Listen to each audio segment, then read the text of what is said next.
নমস্কার বন্ধুরা, অলৌকিক চ্যানেলে আপনাদের সকলকে স্বাগত জানাচ্ছি। প্রত্যেকবারের মতো এবারেও আমি চলে এসেছি একটা নতুন টপিক নিয়ে। তবে আজকে আমি কোনো অলৌকিক বিষয়, ভৌতিক বিষয় আলোচনা করব না। আজকে আমি একটা আধ্যাত্মিক বিষয় নিয়ে আলোচনা করব। সেটা হচ্ছে যে আমরা প্রতিদিন পুজো করছি, পূজার্চনা করছি, করার পরও কেন আমাদের মনে পূজা করার পর মানে দেবতাকে, ঈশ্বরকে ফুল দিচ্ছি, প্রদীপ জ্বালাচ্ছি, ধূপ জ্বালাচ্ছি, যাই করি না কেন পুজো করছি, পুজো করার পর কেন আমাদের মন এত অশান্ত, কেন আমাদের মনে শান্তি আসছে না, সেই সম্পর্কে আজকে আমি অলৌকিক চ্যানেলে আলোচনা করব। তবে আলোচনা শুরু করার পূর্বে বলবো যে ভিডিওটি প্রথম থেকে শেষ পর্যন্ত দেখবেন। যদি ভালো লাগে একটা অবশ্যই লাইক করবেন, কমেন্ট এবং শেয়ার করতে পারেন। আর আমার ভিডিও যদি নতুন হন তাহলে পাশের বেল বাটন ক্লিক করবেন প্রত্যেক সপ্তাহে নতুন নতুন ভিডিও পাওয়ার জন্য। এবার আমি মূল বক্তব্যে আসছি। ঈশ্বর বলতে আমরা দেবতাকে বলি, ঠাকুরকে বলি। আমরা মন্দিরে যাই, এমনকি আমরা ঠাকুর ঘরে বা গৃহে, বাড়িতে যেভাবেই পুজো করি না কেন, ঠাকুরকে ধূপ জ্বালাই, মন্ত্র উচ্চারণ করি, পুজো করি, যে কোনো ভাবে পুজো করি। কিন্তু প্রতিদিনই আমরা পূজা করি। পূজা করার পর আমাদের মন কেন শান্ত হয় না? কেন? ঈশ্বর কি আমাদের প্রতি সন্তুষ্ট নয়? পূজা করার পরে মানে কি কিছু ভুলভ্রান্তি ঘটে? সেটা আমাদের সকলেরই প্রশ্ন জাগতে পারে যে কি ব্যাপার, আমরা এত পুজো করছি, এত মন্ত্রোচ্চারণ করছি, বিভিন্ন রকম ভাবে ঠাকুরকে সন্তুষ্ট করছি, তাহলে কেন ঈশ্বর আমাদের প্রতি কি সন্তুষ্ট নয়? ঈশ্বর কি রেগে আছেন? কিছু কি ভুল হয়েছে, ত্রুটি হয়েছে? সেটা আমাদের প্রশ্ন জাগতেই পারে। আজকে আমি আলোচনা করব যে ঈশ্বরকে পুজো করলে কেন আমাদের মনে হয় যে পূজা করার পর আমাদের মনে কেন শান্তি নেই, সেই নিয়েই আমি আজকে আলোচনা করব। তো আমি আবার বক্তব্যে ফিরছি।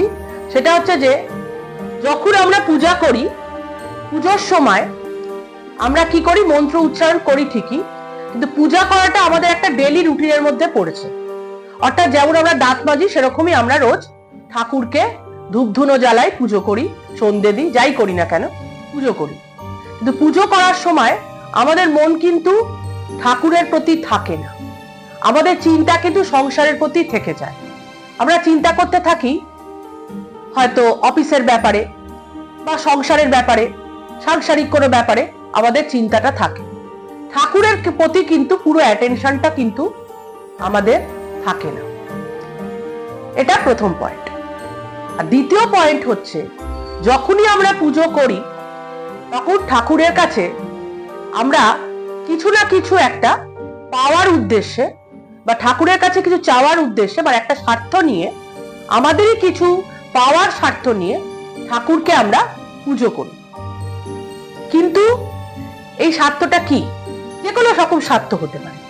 ধরুন আমরা যখন পুজো করি, ঠাকুরের কাছে প্রার্থনা করি, নিশ্চয়ই আপনারা সকলেই প্রার্থনা করেন। প্রার্থনা করে আপনারা আপনাদের মনস্কামনা ঠাকুরকে জানান।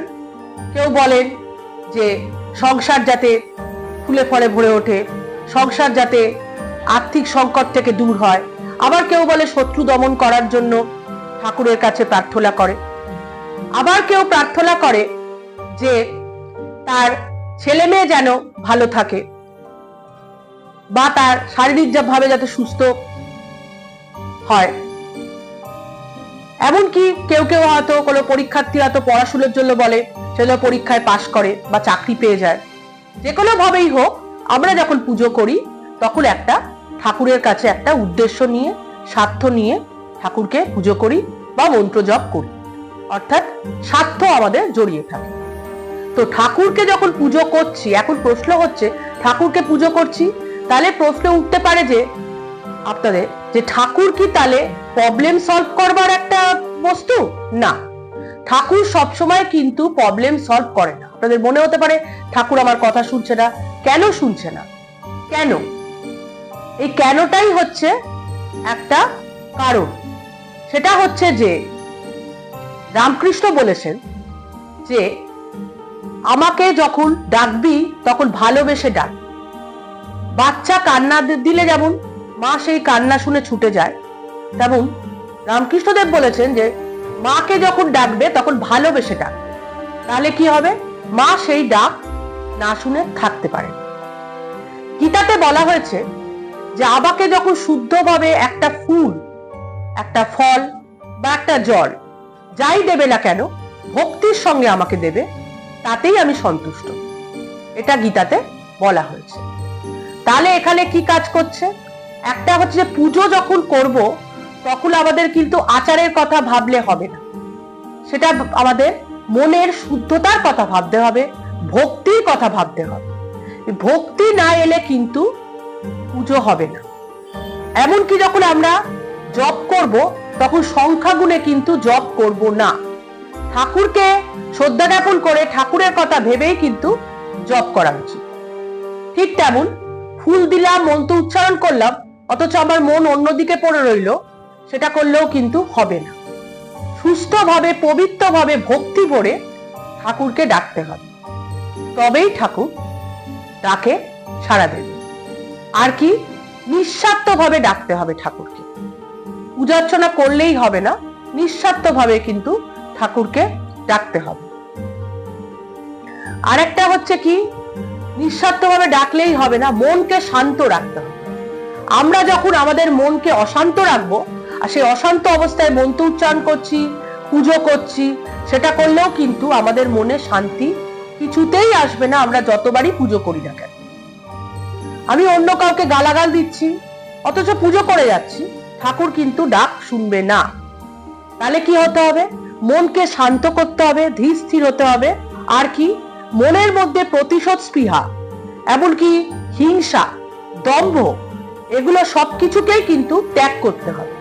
ত্যাগ করে শুদ্ধ মনে ভগবানকে ডাকতে হবে, তবেই সেই ফুল, বেলপাতা যা দিয়ে আপনি পুজো করুন না কেন, ভগবান তাতে অবশ্যই সাড়া দেবে। এবং নিঃস্বার্থভাবে ভগবানকে ডাকতে হবে। এবং তার মধ্যে শুধু শ্রদ্ধা থাকলেই চলবে না, ভালোবাসাই থাকতে হবে। ঈশ্বরকে এক প্রাণে ডাকতে হবে, ঈশ্বরের কথা স্মরণ করতে হবে, আপনি যে ঈশ্বরকেই ডাকেন না কেন। তাহলে এটাই হচ্ছে মূল উদ্দেশ্য, যে পুজো করলে তবেই আপনারা শান্তি তখনই পাবেন যখন ভক্তি থাকবে এবং মনটা শান্ত থাকবে এবং পবিত্র মনে ঠাকুরকে ডাকবে। কোনো তীব্র ইচ্ছা, আকাঙ্ক্ষা, হিংসা, ক্ষোভ এগুলো নিয়ে ঠাকুরকে ডাকলে ঈশ্বর কিন্তু আপনার ডাকে সাড়া দেবে না। তাই জন্য এখানে বলা হয় যে আমরা এত পুজো করি কেন আমাদের মনে শান্তি আসে না, কারণ আমাদের মনটাই থাকে অশান্ত। তাই পূজা করার সময় সবসময় মনকে শান্ত রেখে ভক্তি ভরে ঠাকুরের প্রতি শ্রদ্ধা জ্ঞাপন করতে হবে, তবেই সেই পুজো আসল পুজো হবে। আজকে আমি আমার বক্তব্য এখানে শেষ করছি। পরবর্তী পর্বে চোখ রাখবেন, আমি আরো অন্যান্য ইন্টারেস্টিং বিষয় নিয়ে আলোচনা করব। আমার বক্তব্য আমি এখানে শেষ করছি। সবাই ভালো থাকবেন। নমস্কার।